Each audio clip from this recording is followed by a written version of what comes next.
రాజన్న సిరిసిల్ల జిల్లాలో భారీ ప్రభుత్వ నిధుల దుర్వినియోగం కేసు పోలీసులు ఛేదించారు. సిరిసిల్ల పెద్దూర్ అప్రెల్ పార్క్ పరిధిలో వరిధాన్యం కొనుగోలు వ్యవహారంలో జరిగిన మోసంపై సిరిసిల్ల టౌన్ పోలీసులు 6గురిని అరెస్ట్ చేశారు. సుమారు 91 లక్షల ప్రభుత్వ నిధుల దుర్వినియోగానికి సంబంధించి కేసు బయటపడింది.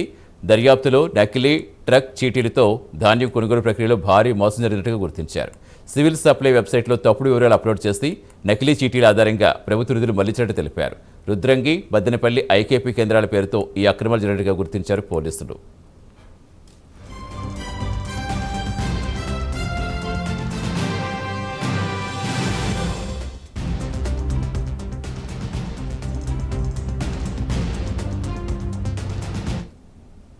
దర్యాప్తులో భాగంగా 14.16 లక్షల నగదు స్వాధీనం చేసుకోగా మరో 46.21 లక్షలు బ్యాంక్ ఖాతాల్లో ఫ్రీజ్ చేశారు.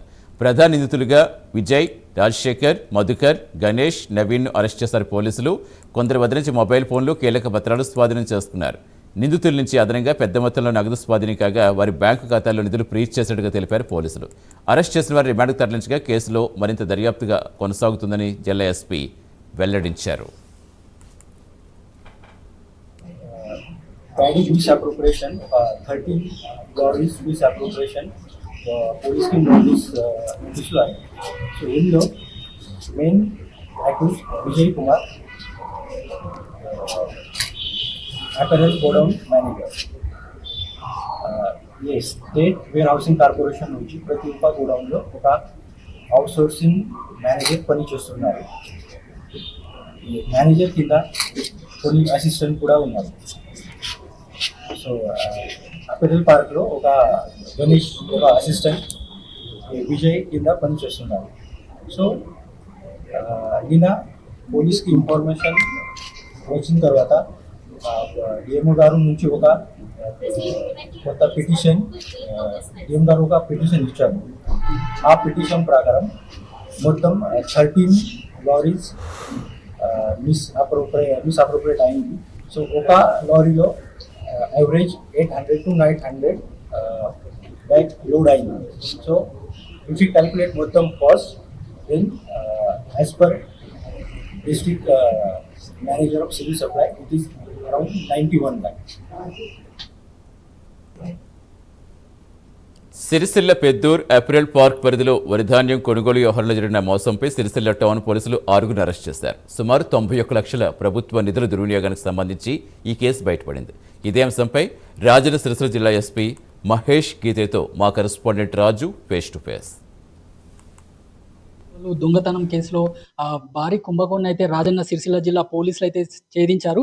ఈ రోజు నిందితులను అరెస్ట్ చేసి అయితే రిమాండ్కు తరలించామంటూ కూడా రాజన్న సిరిసిల్ల ఎస్పీ మహేష్ గీతే అయితే వివరాలు అయితే వెల్లడించారు. ప్రస్తుతం మనకు ఎస్పీ అందుబాటులో ఉన్నారు. ఈ కుంభకోణం గురించి మరిన్ని వివరాలు అయితే అడిగి తెలుసుకుందాం. సార్ చెప్పండి, ఇప్పుడు ఈ ధాన్యం కొనుగోలు కుంభకోణంలో అసలు ఎలా ఇన్వెస్టిగేషన్ చేశారు, ఎంతమందిని అరెస్ట్ చేసి రిమాండ్కి తరలించారు? ఈ 16 జూన్కు ఒక థెఫ్ట్ కేసు జరిగింది. 89 బ్యాగ్కి గోడౌన్ నుంచి థెఫ్ట్ జరిగింది. సో ఈ కేసులో ఇన్వెస్టిగేషన్ టైంలో ఈ పెద్ద 13 లారీస్కి మిస్అప్రోప్రియేషన్ అయింది. ఇది ఇన్ఫర్మేషన్ వచ్చింది.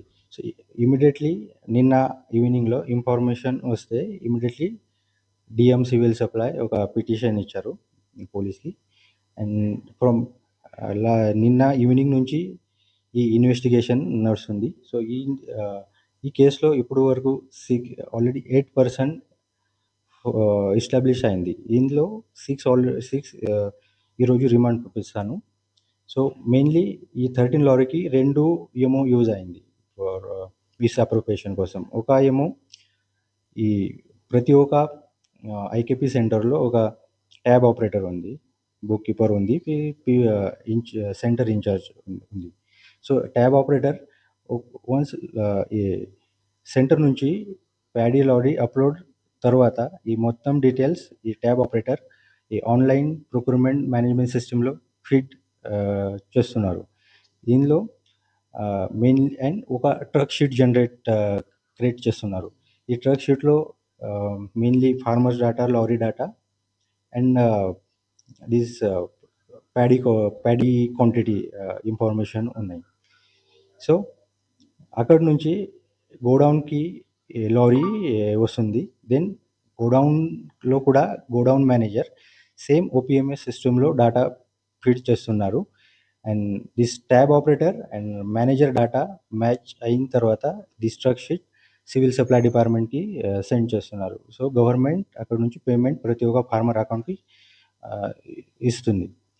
ఈ స్కామ్ వర్త్ 91 లక్షలని చెప్పారు. దాదాపు 60 లక్షల పైగా రికవర్ చేశా అంటున్నారు. ఇంకా ఈ స్కామ్ వర్త్ అయితే పెరిగే అవకాశం ఉందా? ఇది 91 లాక్ ఒక అప్రాక్సిమేట్ ఫిగర్. డిఎంహెచ్ఓ గారు బికాజ్ 30 లారీ మిస్అప్రోప్రియేట్ అయింది. ఒక పెద్ద లారీలో around average 800 to 900 bag load అయింది. సో ఆ క్యాలిక్యులేషన్లో డిఎంహెచ్ఓ గారు 91 లాక్ ఫిగర్స్ చెప్పారు. సో ఇప్పుడు వరకు 16 లాక్ ఆల్రెడీ రికవర్ అయింది. కొన్ని 14 లాక్ క్యాష్లో, రిమైనింగ్ 46 లాక్ బ్యాంక్ అకౌంట్లో. సో మిగతా బికాజ్ ఇది పెద్ద case already with coordination of revenue department, supply department, agriculture department, we are collecting the documents, payment documents. Then in future లో మొత్తం ఇన్ఫర్మేషన్ we will collect. అంటే ఇప్పుడు 8 మంది అక్యూజ్డ్లో ఆ రైస్ మిల్లర్స్ ఎంతమంది ఉన్నారు? లారీ ఓనర్స్ ఏమైనా ఉన్నారా? ఈ 6లో ఒక manager, godown manager Vijay Kumar. ఈ విజయ్ కుమార్ కింద కొంచెం అసిస్టెంట్ పని చేస్తున్నారు. ఒక అసిస్టెంట్ ఉంది. 2 IKP centre incharge, tab operator, 2 IKP centre tab operator ఉన్నాయి. దెన్ ఒక లారీ ఓనర్, 1 బ్రోకర్. మొత్తానికి ఒక చిన్న దొంగతనంతో మొదలుకొని భారీ కుంభకోణాన్ని అయితే రాజన్న సిరిసిల్ల జిల్లాలో అయితే పోలీసులు అయితే ఛేదించారని అయితే చెప్పవచ్చు. మరికొంత ఈ విచారణ అయితే పూర్తి స్థాయి విచారణ జరిగిన నేపథ్యంలో మరికొంతమంది నిందితులు దొరికే అవకాశం ఉందంటూ కూడా, మరి ఈ కుంభకోణం వర్త్ కూడా ఇంకా పెరిగే అవకాశం ఉందంటూ కూడా రాజన్న సిరిసిల్ల జిల్లా ఎస్పీ మహేష్ గీతే అయితే